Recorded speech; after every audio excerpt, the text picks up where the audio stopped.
If you ever wonder how you could lose in the bye week, we're going to talk about it here on the Sooner or Later Sports Show, a Hog Media production. That's Coop. I'm Jay. Thanks for pulling up here on the YouTube channel and listening wherever podcasts are downloaded and listened to. While you're here, please wipe your feet, like, subscribe, rate, review. Give us those 5 stars. I think we deserve it. Go ahead and give us 5 anyway and gift it. So on today's episode, which is presented by Sleeper, if you're not using them for daily fantasy football, you're missing out. Make sure you go check them out. We're going to talk about the thumb, because there's some thumb action that's happening out there in the world. We're also going to talk about some players returning from injury. So I think that injury update is actually some good news. And then we'll wrap some stuff up. We'll talk schedule, because me and Coop haven't got a chance to dive into it. We'll talk about the new opponents. We'll talk about how all that stuff's supposed to work out. So, Coop, happy Wednesday, man. I'm so glad you were able to come a little bit later. We was able to go live for everybody. As you can see, I have a plain background because I'm traveling, and yeah, I missed out on all the action, man. How's it going? Hey, doing good. I'm glad that travel was the opposite of what it typically is for you. Getting a chance to arrive early and get some stuff set up. But hey, listen, we're live on a bye week and got plenty to talk about.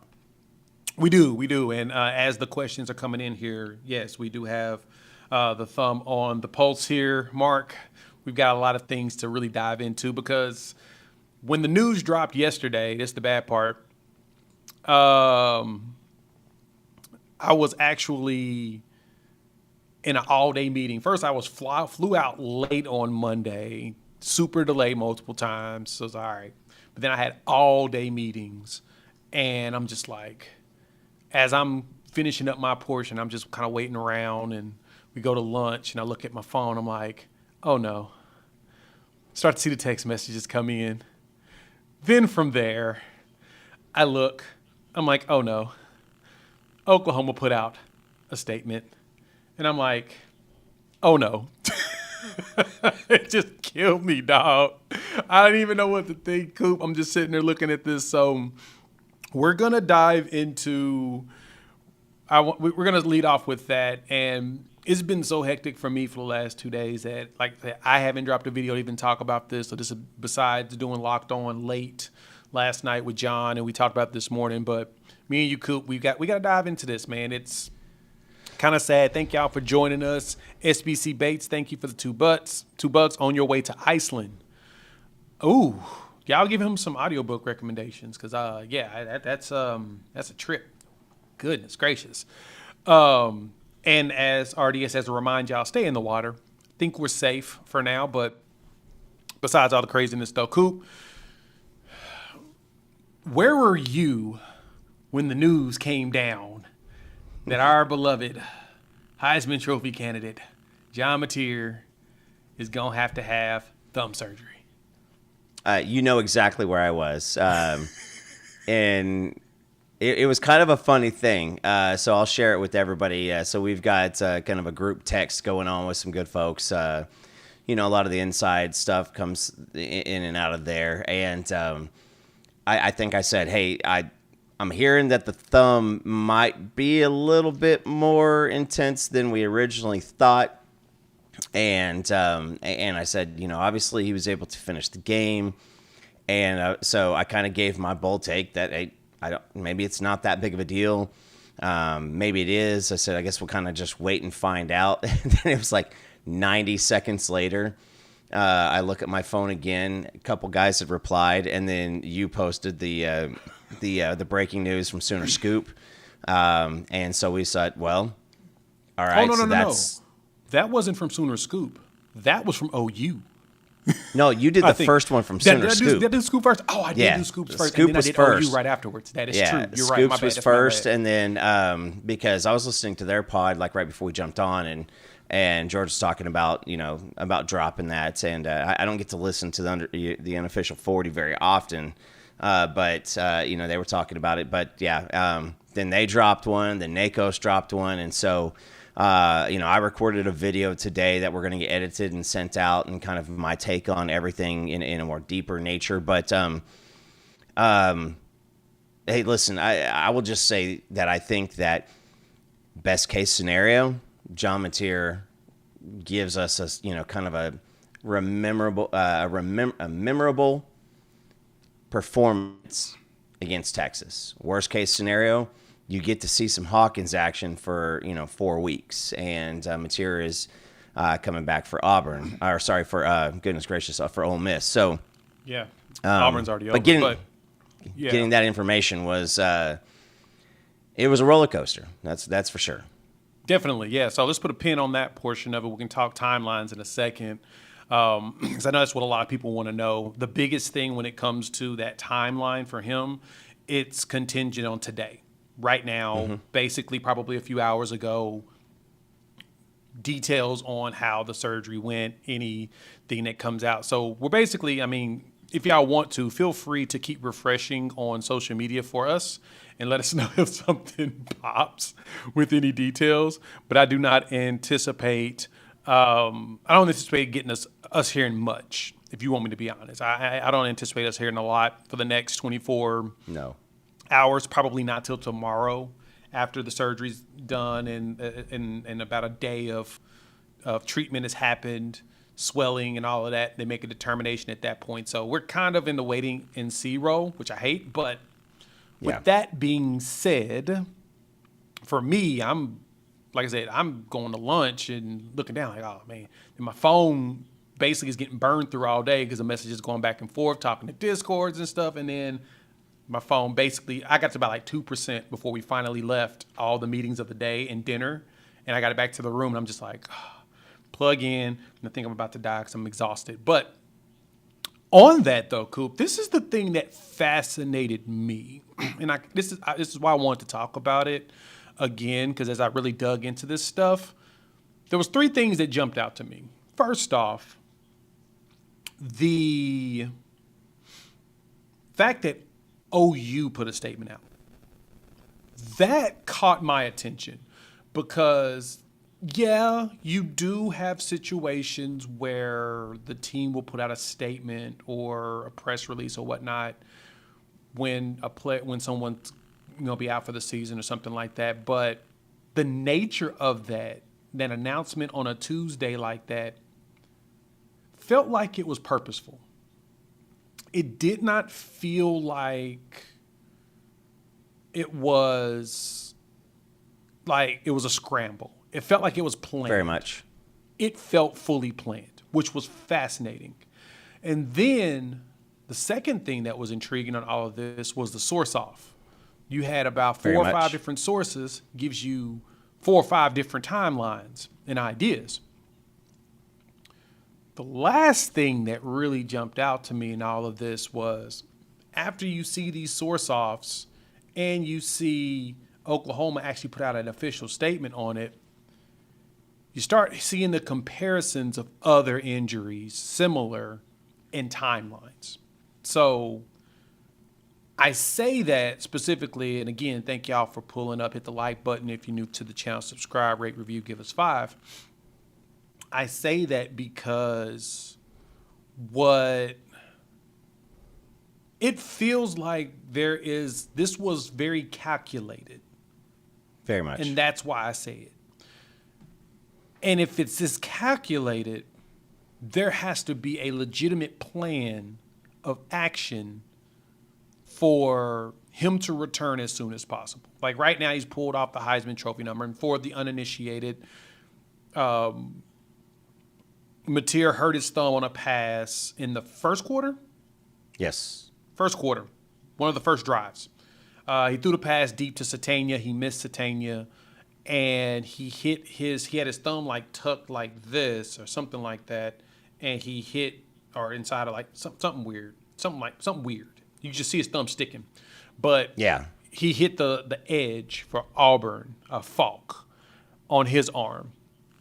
So that's where the injury happened, and he played the entire game, which was even that jumped out too. That he was able to finish the entire game, and he had that drive where second half he was at one point they said like 16 for 17 or something like that. I may be wrong, but I thought that was interesting. He finished the game no problem. Hand was swollen on Monday if you watched him on any of his media appearances. But you could tell that he was probably going to try to not play. He was going to try to play through it and finish the season. But then after getting some opinions, they're like, nah, you probably need to do something about that. That will short and, like BV says, short and long term allow for you to continue to play. So some people were saying in the comments, but am I overthinking this, Coop? Because it really does feel calculated. No. And I'm not sure what that means, but it feels calculated. I think I have an opinion on what it means because typically what you're going to see is if it's something big, whether it's, recruiting news, whether it's something about, an injury at the university, you're going to see somebody like an OU Insider, 247, Sooner Scoop, put that out, or, one of us. We typically don't like to break injury news until it's been put out. You and I kind of stay away from it. But what happened was that came out, and then it was like almost every 5 minutes. It was like NACOS, and then ESPN being one of the early ones. It felt like there was a distributed communication. Yes. That this was going 100%. To happen. And I'm just going to say, and yeah, David Whitehead, you're correct. He also was running around with a sprained knee that nobody really knew about either. And, you and I talked about that a little before. He had the big leg sleeve on. He had a brace. It was wrapped up pretty well. But I really do think that it was going to be, a situation where if it was like oh, crap, and somebody found out and broke the news, there'd be a little while before an ESPN hops in. But because it was within minutes, I don't believe it. So yeah, overthinking it, no. I think that they came out of it. They went in, some of the stuff that I've kind of heard was they got some opinions on it. They presented John and the family with opinions, medical opinions. Hey, this is what we can do. From my understanding is there was an expectation. Mateer apparently has gone out and, was like, hey guys, I'm going to be back for Texas. Like, keep the boat running. I'm coming back. So I think that we will have speculation for 17 days. That's not going to go anywhere. That's going to be 100% speculation, 17 days.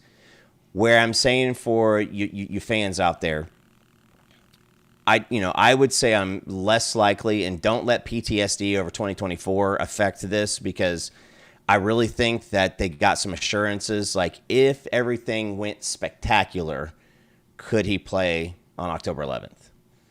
And I think they got enough that said, let's go. Let's make an attempt. Let's try for it, just in case, right? So in this situation and in this case, what we now know is Mateer's not going to be playing for at least, at minimum, Kent State. Possibly Texas as well as South Carolina. In his return be the Ole Miss game. Like I said, there's massive possibilities on all of it. With that being said, now we're leaning right into, as OU Mike pointed out and a few others have, it's Hawk time. Yes. And I want to say this about Hawk, and I want y'all to hear me well when I say this. Give me a second, though. We're going to pay a bill. I do want to talk about Hawkins. You think you know ball? If you do, put your knowledge to the test. Check out Sleeper, one of the best daily fantasy football apps out there in the industry. They've got some of the best promos as well as some of the best options in daily fantasy. What you do is 2 or more players, pick more or less on their statistics, touchdowns, receiving yards, anytime touchdowns, and then you can take advantage of one of their promos where they'll give you like half a yard on a passing on a quarterback that is going to play in the game. So check them out. Use our promo code UNFAIR and you will get a 100% match on your first deposit up to $100. Terms and conditions apply. See Sleeper's terms of use for details. Thank y'all for pulling up. Hit that like button. If you're new to the channel, subscribe, rate, review, give us 5. Shout out to our partners at Sleeper. Definitely go. You want to support us, support our sponsors. Coop. Hawkins is now coming in. And I wanted to say this specifically because I want folks to kind of just hear me out. Just like, not a lecture or anything, but I want y'all to hear me out. Don't take how last season ended and even how this one began as your measuring stick of what you will get from Michael Hawkins. I say that because there's two factors that we have to remember in this. One, the offensive situation was not very good for anybody last year. He was able to overcome in the Auburn game, which was great because it was kind of him going out there, spark plug type situation. But as things settled and you start dealing with more injuries, it didn't go the way we wanted it, right? Navy, there was a lot of things in that game we could break down. But I felt like the Temple game was a lot more him being cold, him just being tossed out there, while at the same time, him still learning the playbook. We are only 4 weeks in. The only people that walked in this bad boy was Arbuckle and Mateer knowing the book. Kuzieski is, of course. Yeah. So I'm going to give him some, we should give him a little grace, give him a little grace in this. But I think with Arbuckle's tutelage and building up his confidence, I think Michael Hawkins, I know Michael Hawkins is going to go off against Kent State. There's no reason why he shouldn't, right? That's the game he better go off on. If we have to ride with multiple games, we're definitely going to lean twice as hard on our defense this year while hopefully getting him out there feeling comfortable with slinging it. Because we know he can. We've seen him throw it. We've seen him sling it. We've seen him move. And the best part, Coop, and I'll get off my soapbox, is this pass protection is ridiculously good. Ridiculously good. Yeah. It's very good. And listening to Gabe over there at the Oklahoma Breakdown talk about how great Jake Michaela is in pass protection, he's like, dude, he's ridiculously good.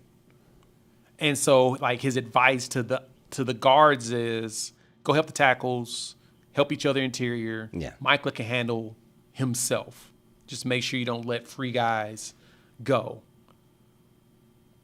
I've got mixed feelings like a lot of you, while at the same time, I do believe that Hawkins will provide us what we're hoping for, especially in Kent State. I think that'll be that'll make you. I think Kent State's gonna make y'all feel better. Let's just put it that way. What do you think about the Hawkins piece? Well, Jay, my nifty notepad number 11. Notebook. Let's say this. Starting off, Hawkins never got a ramp-up game last year. No, he didn't. It was, hey, dude's not making it out here. Get out there. We got no offensive line, capabilities at all. Get out there and let's see what you can do against Tennessee. Dude's 18 years old. He gets a week to go to Auburn. Auburn still was a pretty good defense last year. They were. But here's the starting lineup. Tarquin at left tackle, Jacob Sexton at left guard, Branson Hickman, Fabici, and Jake Taylor. And then his battery here on the, it was him and Javante Barnes were the only two people that had a rushing stat in that game. His receivers were J.J. Hester, doing nothing at Kentucky, Bauer Sharp, doing nothing at LSU. Brandon Thompson had been looking good. I mean, he had like 3 catches for 18 yards or something like that this week. And then Jaquez Petaway also doing nothing at Houston. So I will say this is, first and foremost, this week is about getting healthy. You got to get Michaela, you got to get Fasusi, you got to get Fabici. All three of these guys, they got to get some good rest. You're getting a couple of the offensive linemen, closer to healthy on the backup status of things. But going against Kent State, one of the worst teams in the country, that's going to be a game that if those starters can play in 10 days, Sure, go for it. Get in. Let's do some work in the first, second quarter, and let's get them out, and let's get some of the backups in. Receivers, though, Jay. Deion Burks, Isaiah Satania, Countez Lewis, Jaron Kanik, and welcome to the SEC, Giovanni Gibson. And if you guys are, you've seen it in there. I saw somebody put in something. Giovanni is practicing now. Yeah, we'll get to that in a minute, but yeah. We saw him going through the drills and stuff during the game for Auburn. So I think that Hawkins gets a full week of prep without a game this week. He gets a full week before Kent State. And then here's the big thing that is very, very, very, very crucial, Jay. Texas at minimum, but Texas, South Carolina, Ole Miss, whatever it is, those coaching staffs have to prepare for John Mateer and no relevant film of Michael Hawkins. You don't get to see what Hawkins has been learning for the past 9 months and change. You Something don't get to see in Kent State. You're going to be running vanilla, so you're not going to see that either. This line with all of its downfalls on the rushing side of things, they have been really phenomenal at blocking when it comes to pass protection. And so you're going to put him in a completely new and, amazing opportunity against Kent State. And then, like I said, we will not know about John Mateer playing until probably 2:30 on October the 11th. That's probably when we're going to know for sure. Because I'm promising you this, the rumors are going to be phenomenal. The stuff going out and being put out by different people is going to be amazing. And Texas is going to have no idea who runs out until someone runs out. Yeah. But I think Hawkins has now had 9+ months of Ben Arbuckle, Kuzieski. He's been able to watch these things. He's got an offensive line. He's got weapons around him. And last point of my soapbox is now you can take DeMarco Murray. You can have Bill Bedenbaugh. You can have the entire offensive coaching staff. They can go all to the guys like Jaden Ott and say, all right, guys, we got a little bit of a reset. It's time to double down. Everything is new. What are you going to do? Yeah. That's going to be the key thing we're going to need to double down. We're going to need to grind this out. We're going to need to it's going to be a challenge. And I think all these players are up for that. If anything, as we've talked about numerous times, we've beaten this dead horse on numerous occasions. We got to get our run game going. That's the one thing we got to get established. We get our run game established, I think we'll see overall success. And I know that we'll get to that point.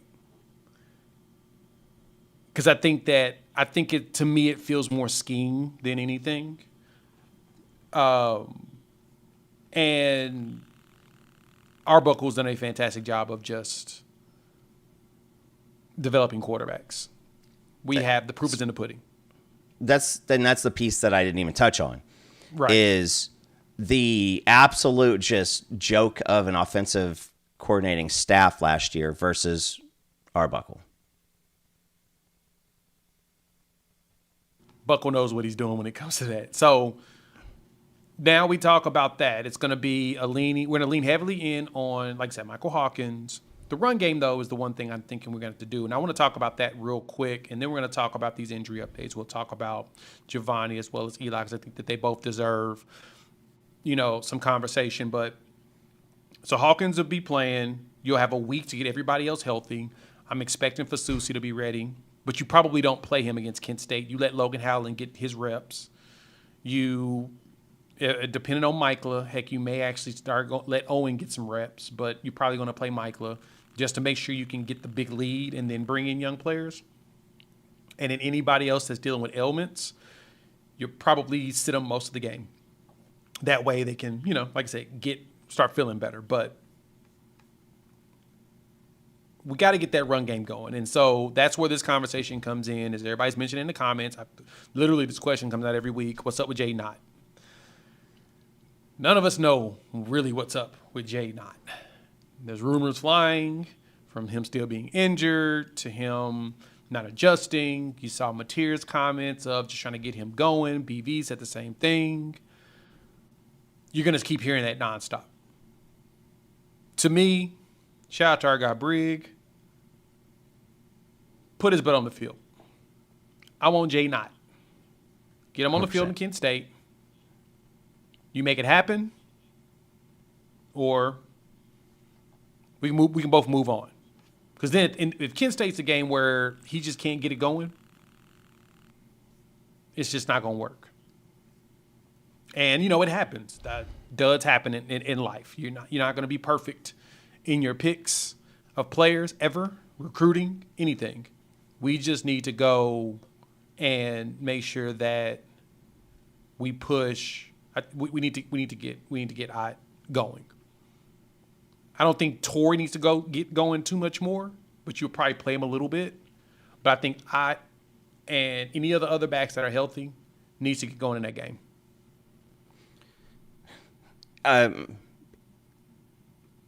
There's so much that goes into that. There's a little bit of DeMarco. Like, is it just him? Is it how he coaches? Right. There's been the minor injuries, the hamstring with X-Rob, Tatum's wrist. All these guys are now practicing. If you're worried about your draft stock, Mr. Ott, sitting out a whole second year with a team that is trying to go win a conference, trying to get in the playoffs, like, that ain't going to help it. And a healthy shoulder in March, April ain't going to, you're sliding. And especially with the dude calling the player personnel stuff, people are going to listen to Nagy, and he's going to be honest. He's, that he vouched for him. So I'm with you. It's time to put up or shut up. You get his butt out there, and if he can't go and shake and bake with the against Kent State, and if you can't go and give me a good solid week of practice, then it's Tatum's ready. X-Rob's going to be ready now. Those guys are going to be out there. You got Blaylock, you got Barnes. If we don't see it this week, it's not. But Jay, just the running game in general, I think that the escapability of and the backup quarterback factor for the offense and the offensive line especially, because we know the wide receiver's been blocking their asses off. They've been doing a phenomenal job. Every single time you see a good run, you see a great block by a wide receiver. So I'm pretty stoked about that. We called it out last year with guys like Reagan's out there, 160 pounds, soaking wet, with 5-pound weights on his ankles, like trying to block a defensive back. It just wasn't spectacular. It wasn't good. It wasn't even like it's passable. It was just bad. But you're seeing that. So this offensive line, I think, will rise to the challenge of, hey, guys, now we need to make this a focus. This needs to be something. What are the running game? What's the running, what are the running calls? Is it an inside zone? Is it outside zone, mid zone, gap scheme? What are we looking at? What do you guys feel comfortable with? Finding out, 5 or 6 things that Jay Knott wants to do, Torrey Blaylock wants to do. That's where you go do this, because Kent State's, God bless their hearts. Kent State is going to be like a light day at practice. We know what this defensive line is, right? And so if you can't go out there and do those things against Kent State, then there's issues going forward. Now, do I think that we're going to go out and run for 350 against Kent State? I'm guessing no. But I do think that having some intention and getting out there and with some goals in mind, each one of the running backs averaging at least 4.5 or more per carry, that's what your goal is. You want to see guys not missing, just not completely missing blocks. Right. And so, but at the same time, like, we want Hawkins to really probably get 20 or so passes in at least. And then, because of the nature of the beast, we want to see Whit Neubauer in the second half. So you're going to need this, this tune-up. But don't get it twisted, Jay. This week, next week, and Texas week is all about prepping for Texas. You're going to be running against K-State as if you're trying to block Texas. Like, that's your goal. Now, the athletes are completely different because Texas has a legitimate defense. You're going to want to avoid mistakes, because I think that game is going to be which team can do the fewest amount of mistakes, which defense can set offense up in, I guess positive, territory, give you the best options. But you're right. It's you want to see the offense really play with some intention and, take people's souls on offense. Like, that's what you want to do. You want to see some what you're seeing on defense happen on offense. Right, and I think that Michael Hawkins can give us a lot of that. Like, I got no doubt. I got no doubt that Hawkins can get it, and I think my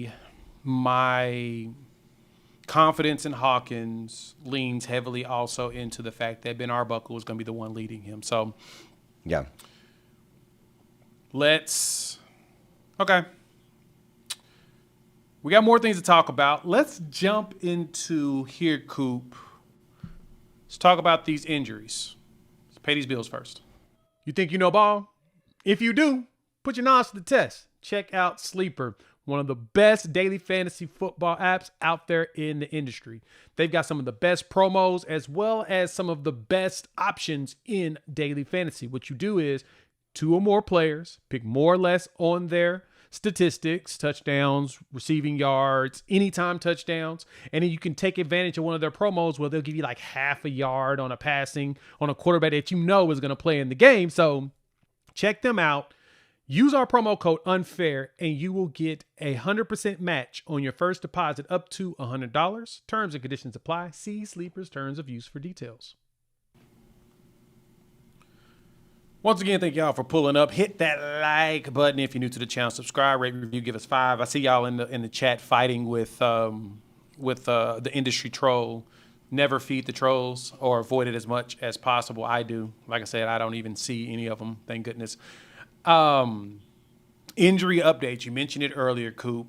Giovanni Gibson as well as Eli Bowen are both back. Shout out to the Red Dirt Media, as well as all of the media outlet, all of the insiders. They've all basically, posted that these two will have returned to practice.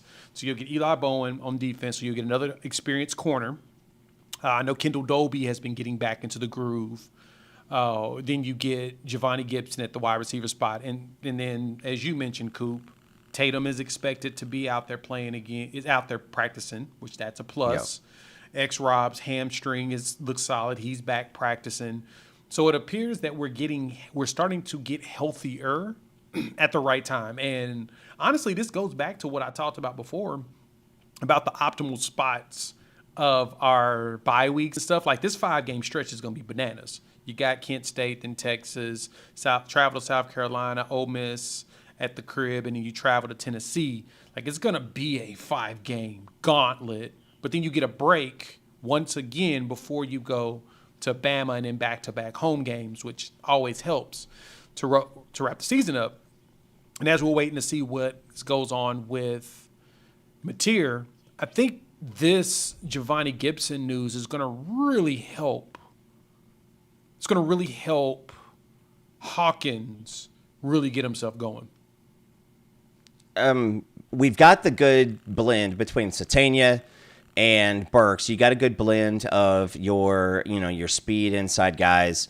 I'm just going to say, like, these guys have been phenomenal. These guys are doing these bucket catches on the sideline. I think that we're up to 5 so far in the season to where Mateer's put the ball out on the sideline and in perfect placement to 2 smaller guys. So now you get Gibson back, who's 6'2" and change, your body guy. He gives you more possession to go with Keontae Lewis.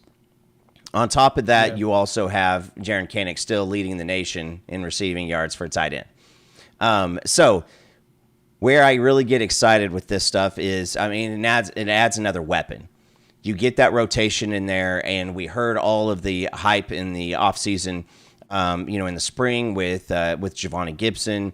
There was some fear that, it might be longer, it might be more time till he came back. So you add another weapon in there, and I mentioned it before. J.J. Hester, Bauer Sharp, Brennan Thompson, and Jaquez Petaway were the guys that Hawkins was throwing to the last time he was in.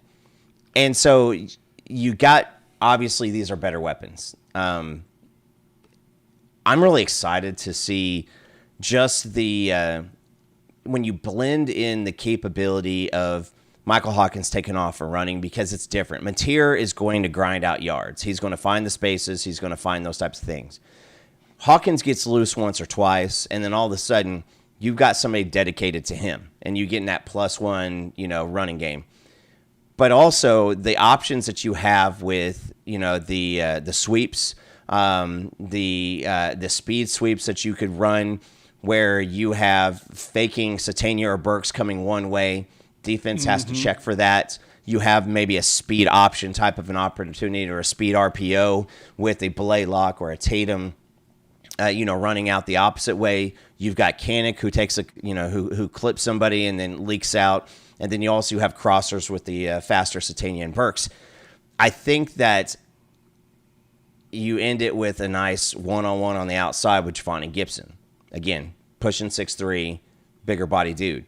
So there's a lot more capability on the offense, and a lot of people thought that dude was probably going to be the leading receiver heading into the season prior to the injury. Regardless to say, Jay, I just talked about a bunch of different options. And when you don't know what's coming, and you have an offensive coordinator who actually can scheme some things open and take advantage of people's plus side as far as their athletic ability and their capabilities, I think that just by nature it's going to open up a lot more stuff. Yeah, and Gabe kind of mentioned this too on Oklahoma Breakdown, that he thinks that as we get healthier on the line with the starters that we want to play, that the run game will start to pick itself up. And it's more of a learning type deal. You got your 4-week tape. You can go review it, point out, look, this is what you guys are doing each game. This is where we need to improve, because I know a lot of people are, not upset about are upset about the run game, and I totally understand that. The pass protection has been phenomenal. Like, let's not pretend like there's not anything good that's happening with this line. The pass pro has been outstanding. Like, Mateer's had time, like lots of time. Now, there's been some busted moments, of course, yes, because you've moved some players around due to little nicks, little things too. Nothing, quote unquote, knock on wood, super serious, but the pass pro's been great. We've had time. Yeah. That's the thing you got to be excited about, is that we've got time. Lemon, I do not know who the refs are yet. That's actually, I got to look up the officials or whatnot on that. But Javonte coming back, though, being healthy and getting a tune-up game with Kent State's going to really help with his, probably help more so than anything with his psyche. I think that's the thing that gets me the most excited about him. Yeah. And I mean, we continue to say it is, I'm excited to see Javonte get in, because, I mean, like I said, with Hawkins, he didn't have a warm-up game. It was just kind of you get thrown out in the middle of it. Yep. Nick Anderson's same type of situation, didn't get a warm-up game to kind of really test himself out, just came out, ran against Tennessee. They were thumping that night. And so you don't need a ton out of Javonte. You just want to see some routes being ran. If Javonte Gibson ends with 3 catches for 36 yards, I'm okay with that against Kent State. Like, you just need to get out there and get him in some game type, because I promise you, adrenaline down in Dallas is going to get him jacked up. Getting in and seeing some. I mean, this was the same defense that he was balling out against in the spring. It is exactly nothing different. Nothing different. And then getting Eli back, and he's going to be able to help with that corner spot. Like, I'm not down on Cortland, and I'm going to do a video on him hopefully in the next sometime tomorrow, because I am excited at the fact that, like I said, he has a very short memory, and he's going to go out there and keep balling. And Eli is going to give him someone to switch up with, and as Eli gets back into quote-unquote game shape and get acclimated with everybody around him again, because Eli is going to be your dude that's going to be trailing some of your best. And the good thing is, especially with the way just the entire secondary is playing, the way Peyton Bowen has been all over the dang place, and Robert Spears-Jennings being available, Reggie Powers mixing in with some Kendall Daniels, who I know is dealing with some ailments as well, and he'll be able to have a time to rest because Kendall Dobie's out there. The entire secondary sees a boost getting Eli back, and then Eli, like I said, this is another great game for him. Kent State, Eli can go out there and get himself reacclimated as well.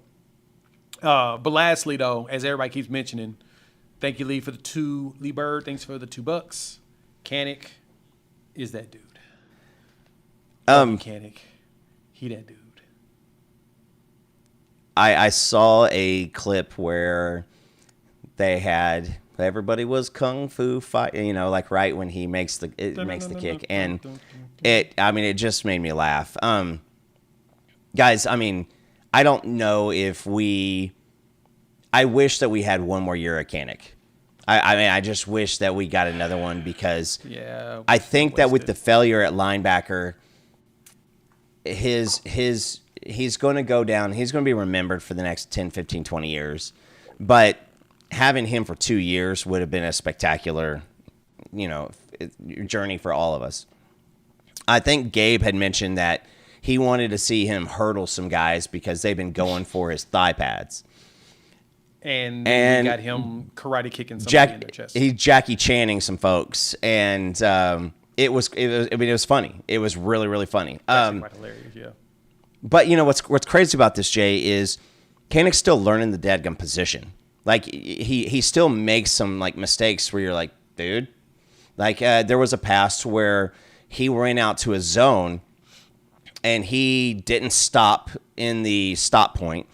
And he didn't run through to the run point. He kind of just drifted, and it was incompletion. But he continues to run that route correctly. He probably scores a 60-some-odd yard touchdown. Yep. This guy is still learning a lot, and he's going to be a big factor for Canick. For Hawkins too.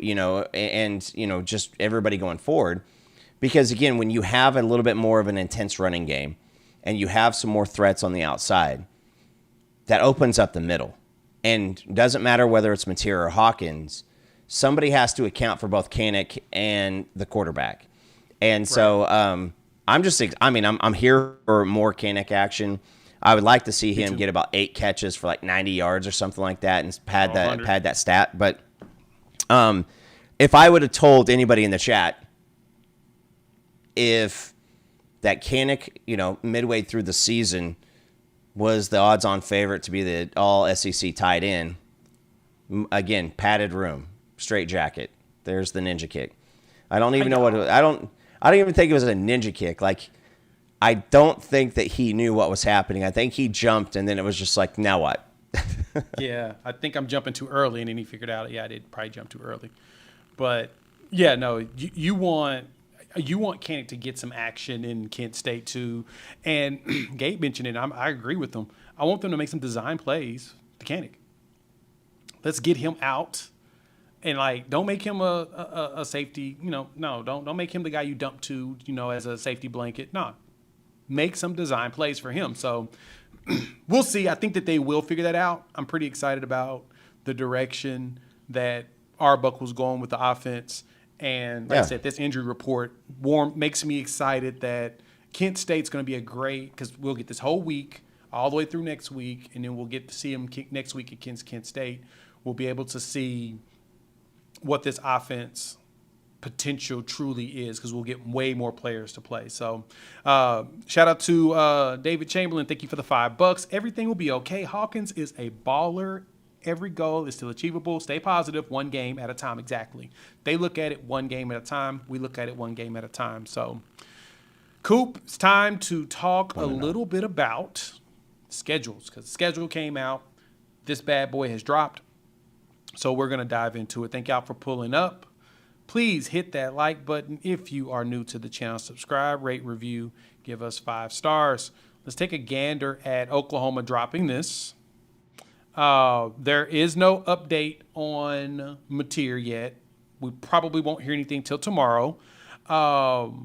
Hey, that's a good question there. Thanks for the $2. Have we heard anything about Heineke and his hand? Now, that's a fascinating one. Before we jump into this schedule piece, Coop, that was crazy that he went out there, made the tackle, held his hand, ran off the field, supposedly was bleeding all over the place, possibly had a bone popping out. They cast him up, and he goes back in the game.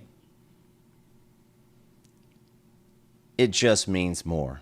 Or as GMAC says, it's always meant more. It's Oklahoma, right? It's Oklahoma. And I mean, when you win more than half of the Big 12 championships in the in the time of our time in the Big 12, like when this defense is doing what it's doing, it makes guys like Jay. I have a very, very, very good feeling. You and I have talked about this quite a bit.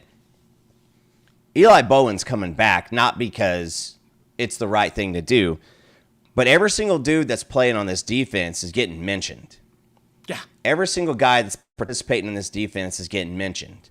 There's now scouts who are going to be at the Kent State game watching everybody on defense, not for just this year, but for the coming years, because you start kind of planning some things.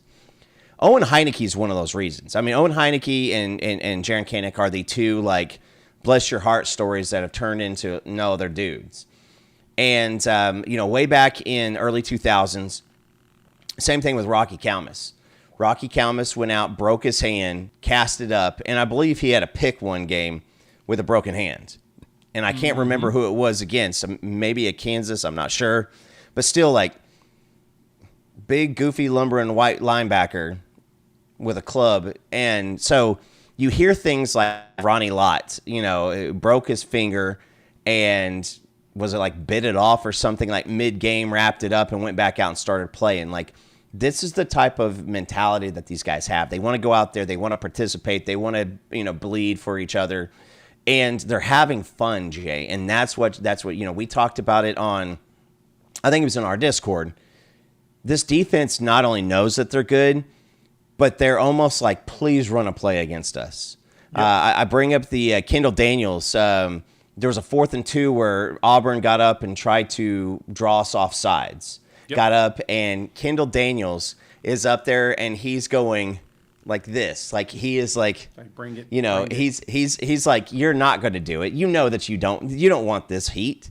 You don't want this smoke. Like, that's where this defense is playing right now. Is there are, I mean, yeah, are you going to have plays to where they got you that play? Sure. But Jay, I'm also of the opinion, and listening to Teddy, I think that he agrees with me on rewatch number 3. This defense still hasn't even played their best game yet. They haven't yet. Auburn was kind of a B- defensive performance, even with everything that they did. They had a lot of failures. So they're still looking, and that's the thing that's driving them is every single new opportunity, they want to make records. And now that they had that 10th sack pulled off, I bet you they're like, we can try it again. I agree. I'm with you on that. I think that that's actually a very good point. So, yeah, it's actually very good. So they're going to play better. They've got the opportunity to.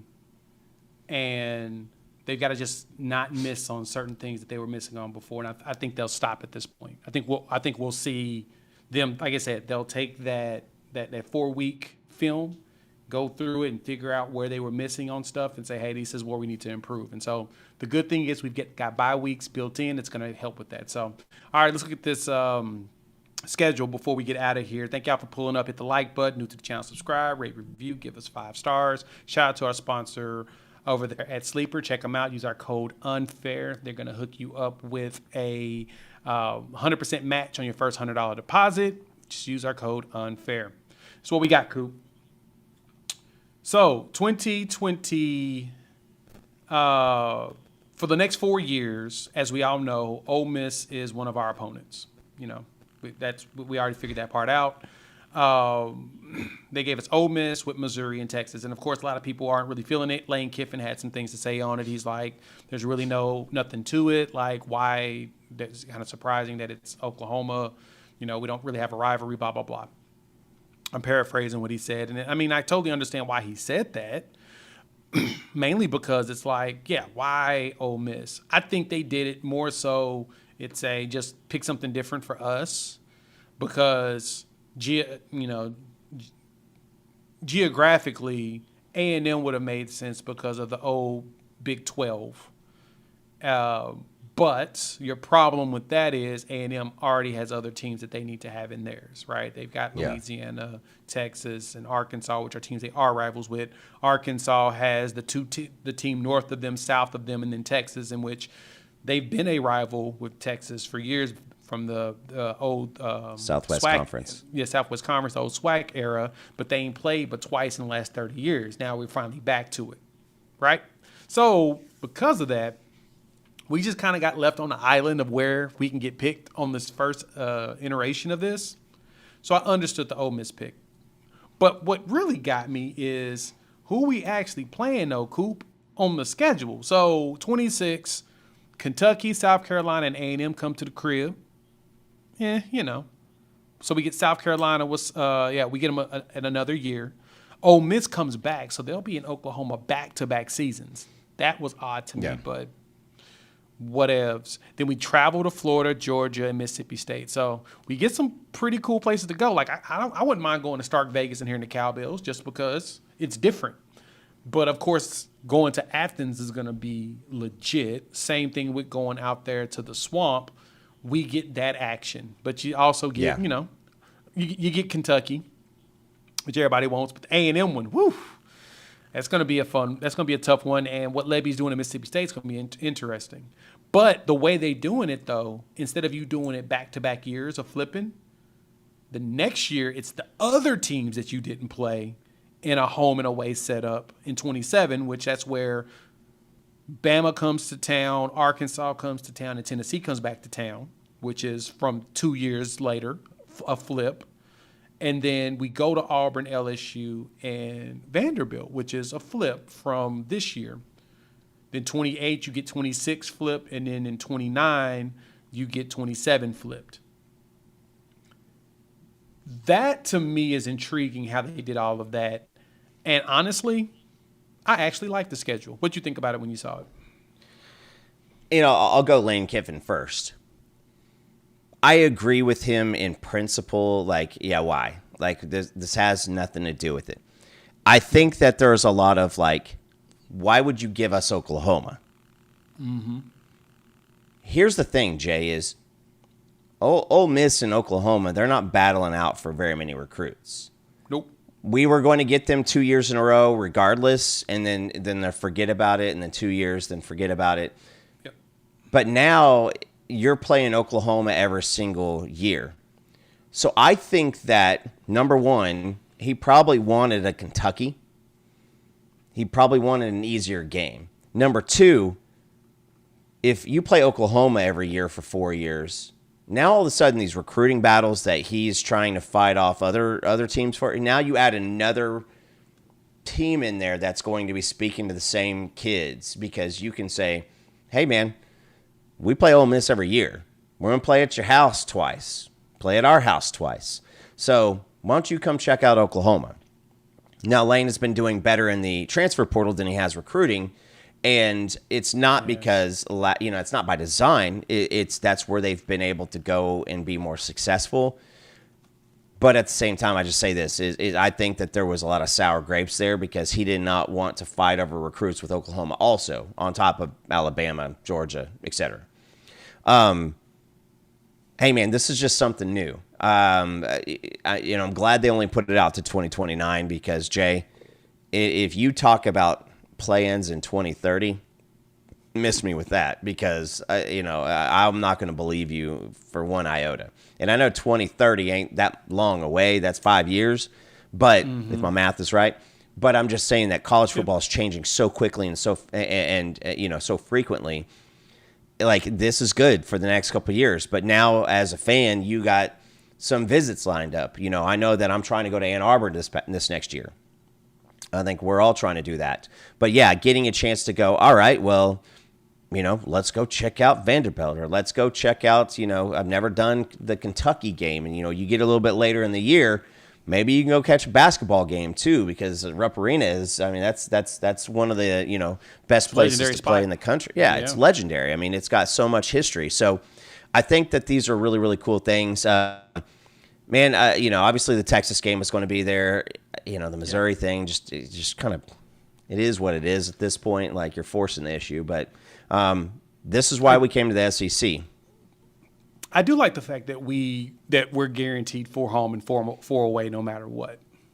That's probably the one thing that I'm glad that they made sure, since it's 9 games, it perfectly lines up for us. It lines up perfectly for Georgia, Florida. They don't have – it's always going to be 4 home, 4 away, whereas right now, this year, we got the luck of the draw because we get 3 road games and we've got more home games. We get 4 home games, 4 home games, the neutral site game, and then only 3 road games this year. So, it worked out, whereas last year it was the opposite. I am glad that they made sure that, you got a neutral site game, you're always going to be 4-4, and then everybody else can have their 5-4. It's cool or whatnot, but us, Georgia, Florida, and Texas benefit from the fact that it's always a guaranteed that. And some, it don't work that way. What is it? The ACC is doing theirs, and they're going to have a team every year that only plays 8 conference games while everybody else plays 9 because they got too many teams, and they can't divvy up the schedule properly. Yeah. That's just so silly to me. I mean, like you said, it's a new thing. There's a lot to talk about there. Anything past this, last year, again, with the 4-4, you got that set. Last year, we were the home team against Texas, so we had one more road game. This year, we're the visitor team, so we got one more home game. And it's just weird and awkward to divvied up that way when we know that it's, right between both OU and Texas. So, but every 4 years, you're going to at least play everybody once, right? So you're going to get everybody in there. You're going to go to Georgia at some point. But as I start looking at this, I look at 2026 as a potential Mike Hawkins year, right? 2027, you're looking at Bo Bentley. 28, 29, it's up in the air. It's hard to predict that out that far just because we've seen quarterback shuffling happen quite a bit. So, but you would take a look at those things, and man, this is like I said, this is why you went to the SEC. Is that you can get excited about a 2029, away game. Right now in the middle of September of 25, because I promise you this, we'd talk about it. We just wouldn't talk about it as much if it was like, oh, we go to Iowa State in 2029. Yeah, that's the interesting thing.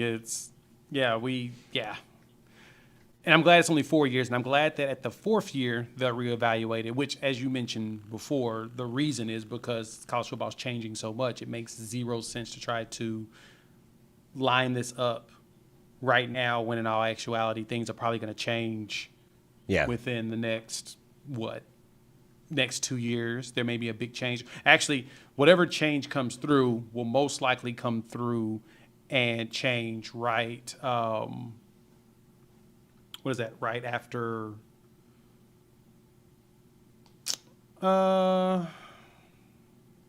it'll probably change right after probably 2030 will be the year that if they do a big change or restructure or whatnot, it'll probably happen then because we've got the 4 years and everybody else is doing the same thing. So I like that. So in 4 years, Ole Miss will be changed. Missouri probably won't because of the Big 8 ties. Texas, of course, won't be. They'll add a new rival, and I guess they'll see what others are. But, all right, let's wrap up, put a bow on it. Questions are in here. Everyone's asking about Jaden Gibson. There's 0 update on Jaden Gibson. That's all I can say. Nothing public has come out. It appears that he is still around, but they probably, with as many wide receivers as we've got, no reason to rush him back. Giovanni is a monster in the spring, and they want him on the field. You still got Zion Kearney. You still got Ivan Carrion. Elijah Thomas, we need to get going and get him going deep. But right now, it's just we'll have to wait and see with Jaden Gibson. I'll just say that. I don't expect to see Jaden Gibson this year. Me personally. So if if you're watching this live, if you're watching this tonight, Or is it tape delay? Yes. I would say there's a better chance that you're going to see Santa hopping down the chimney than you're going to see Jaden Gibson this year. Fair point. I don't see Gibson coming back either. I'm not really worried about Jaden right now. I think we're good in the wide receiver room. That's the good thing, is that I don't have any concerns in the wide receiver room, so I have no reason to be worried about when he's going to come back. So we good. What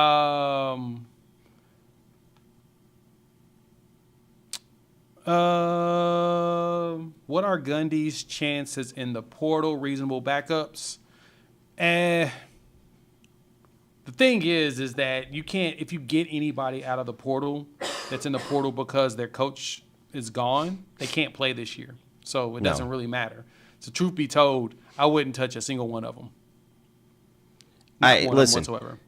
If you watch that OSU Tulsa game, the players they were highlighting, it sounded like you're watching an Adam Sandler movie. This guy played at Saratoga State after never playing high school football. He was a wrestler until his dad went for a pack of cigarettes and never came back. It's like there's all these weird stories. Like they brought in 60 some odd guys. None of them are good. I would say this, even with the recruits, there's probably nobody on that, I'm throwing in Jones and Overton, Beal. There's probably none of those guys that we're going to take a run at. Right. We cooled on a lot of those guys, and they're going to say what they're going to say, and that's protection. You want to make it your decision, but I just don't think, it's odd that happened. Like, it was kind of funny, actually, that, the Gundy information, and then material comes out, and everybody's talking about that, and everybody kind of was like, oh, yeah, Gundy's gone. But, man, whoever they get, they got to rebuild. I mean, it literally is studs up, for Oklahoma State. And, man, they sold their soul out for that last Bedlam win. You still got some of their guys, kind of celebrating that, and it just seems silly. But it really does. Want to see them at least be competitive. Meh. Maybe. Meh. We'll see what happens with them next. Sissy on the Mateer's thumbs. No updates yet. Probably won't hear anything until tomorrow. So we're going to keep our eyes and ears to the ground to see if something comes through then. And then, of course, luckily I'll be in one spot for the next couple of days, and I'll try to get something out as soon as we hear something. I will say this. Go ahead. I did see somebody Photoshop Mateer with an Iron Man hand on. Yeah, I did see and, that. And I will tell you this. Going ridiculous over it. It's hilarious. A homeboy with the live update, and if you guys have not seen it, go to Twitter, go look for it. Apparently, there's an OU fan in LA. Carson Green. Yes, yeah, Carson went to and dropped off an OU pennant to Dr. Shin. That made me laugh. Just because dude also dropped his height and weight and 40 time there. Yeah. Bravo. It's pretty funny. Bravo. It's worth a listen just because it's actually pretty hilarious. But yeah, he dropped it off. So I'm trying to see. I think that's really most of them. The question about Kanik was interesting. What made you think it took so long for Kanik to make the switch? Was it on his end or the staff? So my understanding is Kanik came to the staff about making the switch. He just wasn't working out at linebacker. He just wasn't. So he decided to talk to him about making the switch, and BV said, yep, you can do that, but if we need you at linebacker, we're going to bring you back over here. He agreed, and now he's one of the top tight ends in the country right now, and so I don't expect him to switch back. I actually expect, I said before, they're going to find a way to run some plays through him, which I hope we hurry up and figure out. And I'll just say this. Kanik wasn't a quarterback / H-back in high school. That's what his position was. It was taking measurables and trying to translate it. And I will say also that I think that Keenan could have probably made the transition a little bit better for a different linebackers coach. Somebody who was a little bit more simplified. Brent Venables asks a lot from his linebackers. Those guys are the orchestrators of the defense. You see how many times Kip and Kobe are up there, Danny last year, up in there like readjusting the alignment by the defensive linemen, where the safeties are, the splits, on stack coverage for the defensive backs. Like these guys are the orchestrators. And if you're trying to learn what the position is and doing all that stuff, I mean, that's a tough ask. And man, in this world, Jay, when you're not good at something, that's a hard look in the mirror and say like, this ain't it, and maybe I could do something else. Yeah, and I'm proud that he was able to come to that conclusion and say, you know what, I probably should play another position. I'm athletic enough, I can do it, and here we are. So keep your eyes open and eyes peeled for more to come down the line. Thank you for pulling up. Hit the like button if you're new to the channel. Subscribe, rate, review, give us 5 stars. We're going to get out of here. Let Coop get back to the family. Y'all enjoy y'all's evening. We'll have more, whatever comes down the line, we will let y'all know. So enjoy your, what's this, Wednesday? We'll talk soon. Peace.